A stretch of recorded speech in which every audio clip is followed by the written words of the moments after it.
Chapter 2, Henchman and the Leprechaun. In my defence, I had been out of work for a long time. I'd not had a proper job, and by proper I mean one that's on the books and requires me to pay some tax, for nearly 3 years. Sure, I'd had some casual work, a bit of construction here, a bit of manual labour there. Did some time as a waiter in one of the seedy clubs downtown for a while. I even played rhythm guitar briefly with a progressive rock band, but there were always better guitarists and I'm really only a very average musician. Meanwhile, the older Diane gets, the more the idea of paying for her to go to college weighs on me. I'll be fucked if I'm going to let her get stuck in the same shitty lifestyle as her parents. She's 9, going on 19, and I haven't managed to save so much as a penny to help her. What sort of father does that make me? Tabby isn't one to complain. She works shifts at a late night diner so that she can be there when Diane gets back from school no matter what work I happen to be doing at the time. We manage to pay the rent and put food on the table somehow, though it seems to get harder every month. She doesn't ask for anything we can't afford, which means she doesn't ask for anything at all, and always seems to be able to find something positive in our situation. She deserves better than me, to be honest. I guess I just lucked out when I married her. That was pretty much where my luck ended, though. I was collecting my last envelope of cash for the day, digging trenches on a building site. The foreman had people on the books, just enough to make things look legitimate, but there were more of us off record than on. I must have looked glum because Jose approached me and shoved my shoulder. "You okay, man?" "Sure, I'm fine," I said. I tried to grin, but it can't have been very convincing because he frowned in return. "You got nothing else to go to?" he asked me. "Fuck all," I said. He laughed. Although I have lived in America for 12 years, I was born in the UK, and the way I speak still seems to amuse people. I don't know why, really. "You asked at the shop?" he wanted to know. I nodded. The shop was a sort of employment bureau for people who wanted to, had to, or were prepared to work casually for cash. Illegal immigrants, people with criminal records, people who just didn't have the sort of qualifications that would get them on any real sort of career ladder, and who employers didn't think were worth even the paltry minimum wage. I'd been there yesterday, and I'd been told they had nothing available right now. Do you know how it feels when you can't even earn a few bucks breaking your back on the black market? It doesn't do a whole lot for your self-esteem, let me tell you. "How about you?" I asked him. The construction project we'd been working on had moved to a new phase today, which meant more inspectors and officials were going to be around. This in turn meant that all of us off-record workers were suddenly out of a job. It happens, but it's shitty every time. "I've got something," he said. He glanced around. He bit his lip nervously as if deciding whether to say any more or not. "What sort of something?" I prompted him. "Casual work. Pay is better than here. They're recruiting." "Nobody is recruiting," I pointed out, more cynically than I'd intended. "They are recruiting," he said again with certainty, "but it's not entirely legal." I stared at Jose. "What we're doing here isn't legal," I noted. "That's not what I mean, man," Jose said. "This is probably illegal, you know." He winked at me. I don't know what came over me, but the idea of going back to Tabby as an unemployed husband again was a bitter pill, and there was something about the way Jose was describing his new work that sounded, I don't know, exciting. So I took him by the shoulders and looked him in the eye and asked the question that would change my life, or end it. "Do they need anybody else?" Jose grinned. "They do, bro, they do." The next day, I was sitting in the back of a flatbed truck with a hood over my head, bumping across some wasteland outside the city limits. I was absolutely shitting myself, no pun intended. Jose had given me an address, and I'd turned up promptly at 6:30. There were a few other guys there, all average Joes like me. There was also a very large woman, large in every sense of the word. She was tall, heavy, muscular, fat, and had giant ham hands of the kind usually reserved for bricklayers or heavyweight boxers. She saw me watching and grinned before introducing herself as Big Sue. We didn't get much time for further introductions before the truck showed up. A trio of guys wearing bandanas and carrying weird old-fashioned pistols ushered us onto the back and gave us hoods to wear. One of the recruits refused to put his hood on. The bandana guys didn't seem to care, but they said if he didn't wear the hood he wouldn't be coming along. He gave in and put the hood on. I guess he must have been as desperate for work as me. But a truck drive to nowhere in a hood has a way of making you question your choices, and I'd be surprised if any of us didn't begin to wonder if this was such a good plan before we reached our destination. Except maybe for Big Sue. She didn't seem to be fazed by anything. Of course, that may have changed if she'd known that she was going to be shot in the eye in 10 days' time. But maybe not. She was a pretty tough broad. I think I guessed what was coming before it was revealed. It was those weird guns that did it. Who would send thugs with antique weapons? Only a supervillain, right? If it had been a normal criminal, or the mafia, or some shit like that, we'd have been met by likely lads with proper weapons. So when we emerged blinking from the truck into an old warehouse on the edge of the desert, it wasn't the greatest surprise to see a little man in a colourful costume waiting for us. I'd heard of the Leprechaun once or twice. As supervillains go, he wasn't the rule the world type. I don't think he'd ever had a plan that encompassed the whole of a state, let alone the whole of the world, but that was okay by me. I didn't want to work with some lunatic who thought turning every human on Earth into a statue or stopping time permanently at midnight was a great thing to do. Robbing a bank, though, I was alright with that. I'm not a career criminal, but I am a realist. Lots of people have lots more stuff than me and my family. I see no problem in addressing the balance once in a while. The Leprechaun may have been a little man, but he had charisma in spades. He shook our hands, each and every one of us, and welcomed us to his team. He joked about the pirate outfits that he expected his henchmen to wear, admitting they were foolish, but assuring us that they were a necessary part of the theatre. His broad Irish accent was a big hit, so over the top as to be farcical. If somebody had said any of this stuff to me on a construction site, I'd have told them to fuck off. But coming from a man in a bright green bodysuit and wearing a funny little hat, who just happened to be able to pick up a car with his bare hands and hold it over his head, it didn't seem foolish in quite the same way. After the introductory pep talk, we were given the option of backing out, but the Leprechaun had managed to infect us with his boundless enthusiasm.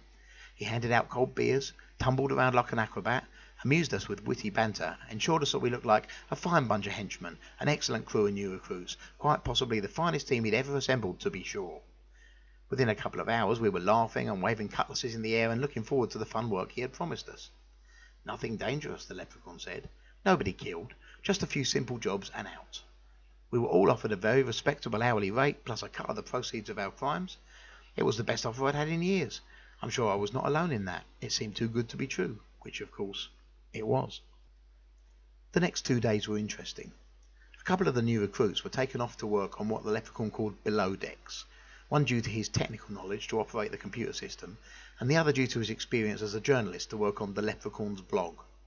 Another guy, Carl Stevenson, became what the Leprechaun called in the rigging, and served as static security at the hidden desert base. I think that was because Carl was as dumb as a mallet, and the boss didn't have the heart to just kick him out. The rest of us were crew, and would accompany the villain on whatever jobs he needed our assistance with. I have to admit, this was good work, easy work. I'd expected some training, but the Leprechaun had only a couple of experienced henchmen in his employ, and he didn't seem the type to teach himself, so that didn't happen. Instead, we mostly helped move stuff about the secret base, gradually transforming a dirty old warehouse into a fairly comfortable living space. Each day we were paid in cash before being driven back home. The pay was more than I usually earned in a week. Then, in the morning, we were picked up and taken back to the desert again. We were always hooded, but it's fair to say that the route was direct enough that any of us could have made a good guess as to the location of our hideout. I asked one of the older guys about this. The boss will give you a location and stop using hoods after a few missions. This is just to root out the feds and heroes or whatever. I nodded, while simultaneously wondering what superheroes would bother with the sort of threat that our little cadre represented. Whenever I saw them on the news, they were teaming up against some galactic menace, or stopping the Armageddon Empress from melting a hole to the centre of the Earth. I don't think I'd ever seen them throw down against a bunch of fancy-dressed pirates led by an acrobatic Irishman. I kept these observations to myself. We committed our first crime on day 5. It was ridiculously easy. We crashed a local bank in the suburbs. No messing around with vaults or any of that. The Leprechaun didn't try anything too grand. We simply had the cashiers fill bags with cash and then split long before the police arrived. Even though I felt we looked patently ridiculous, it was amazing how quickly the staff of the bank complied with our requests. The Leprechaun later explained that the more outlandish and colourful the outfit, the more dangerous supercriminals appeared to be. This is why the theatre is important, he told us, while handing out our shares of the loot. It is what makes them scared, so that we don't actually have to do anything scary to them. I stared at my share of the proceeds of our crime, and my mouth dropped open. It had been a long time since I'd seen a payday like this. The night after the bank job, I took my family out for Chinese food. Not the food court either, but proper Chinese. The Wandering Dragon on Main Street was a gold and silver paradise of oriental delight. Diane ate more rice and noodles than a child should be able to fit into her little body, and after dinner Tabby and I shared a bottle of expensive chilled white wine while she eyed me curiously. Finally, while Diane was paying a visit to the restroom, she spoke. "What are you into?" she asked. "What is this new job?" "Security," I said, sort of. "Security? You mean like a doorman or something?" Yeah, something like that, I agreed, topping up her glass. She looked sceptical. In the city, they only employed two types of doormen, the huge Neanderthals, who scared the crap out of everyone, and the other guys, who might not look so imposing, but who could actually fight. I didn't fit the bill. I wasn't a big guy, and although I had been a boxer in my youth, Tabby knew full well that I was never a good boxer. She'd met me in England while I was still fighting on the local scene, and had spent enough time putting ice onto bruises and black eyes to know that I had been, at best, a very average boxer. And that was 20 years ago. I'm not going to ask you to tell me any more, Tabby said, glancing over to see Diane making her way back to our table. This is lovely, and it's nice to be able to afford dinner out once in a while, but don't get yourself in any trouble, okay? I'll do my best, I agreed. Of course I would. Who wants to get into trouble? We need you around, Tabby said. But she was then distracted by the waiter bringing us the bill. She eyed the total. Whew, you sure we can afford this? I pushed a bunch of bills across the table and grinned. But what about rent? She asked. Already paid, I said. And next month as well. And the month after that. In hindsight, I suppose I began to get complacent. I'm not sure I can reasonably be expected to know how supercrime works, given that I'd never done any of it before, but still, I should have seen trouble coming. 3 more days and 3 more jobs had me taking flowers home for my wife and presents for my daughter. I bought a chest freezer and filled it with franks and burgers and pizza and ice cream. I picked up a flat-screen TV that was bigger than anything else in our small apartment. I began looking at cars too. I could easily afford a down payment. Hell, I could probably almost buy a car outright, as long as I didn't want anything too flash. The Leprechaun always shared the proceeds fairly. Half of the takings were split between however many of us were on his staff at the time, regardless of whether we had taken part in the job or not. He kept the other half, and everybody was happy with this. Of course we were. This is great money for most of us. Money we could never make anywhere else. To be honest, he could have paid us much less and we'd have stayed, but he was a good boss. One of the better ones I'd ever worked for, supervillain status notwithstanding. On the 9th day, the Leprechaun took us all out to dinner in the sea. We weren't in our outfits, obviously. He had us all hire tuxedos in order to be wined and dined at a plush hotel. There was something about being out in conventional clothes that seemed both illicit and exciting, like having secret identities, which, I guess, is exactly what it was. It was a wonderful evening, and I don't mind admitting I got somewhat drunk, but so did everybody else. At one point I had to politely explain to Big Sue that I was married, though she took it very well. At another I had to politely explain to Gareth that I was married and that I was straight, not necessarily in that order. He sulked for a while, but he was such an upbeat guy that he was soon back in the action and chatting to Mark or Larry or somebody. I wished him well. We all get so little time to make connections in this life. Did I mention that drink sometimes makes me maudlin? At the end of the evening, the Leprechaun broke the big news that we must all have known was coming. Well, all except for Carl Stevenson, who had spent the entire evening balancing cutlery on his nose for the dubious amusement of whoever was sitting near to him at the time. Colleagues, crew, the Leprechaun began, tapping a knife on his glass in the time-honoured sign for silence. Yo-ho-ho! Yo-ho-ho! We mostly all cheered in response. We were a bit drunk, sorry. I've been planning a new job. A grander job. A heist more in keeping with the sort of crew I have here, the finest crew I have ever worked with. Cue lots of cheering and salutes with the glasses and the like. Leprechaun continued. As you may know, tomorrow the city hosts a grand sporting event.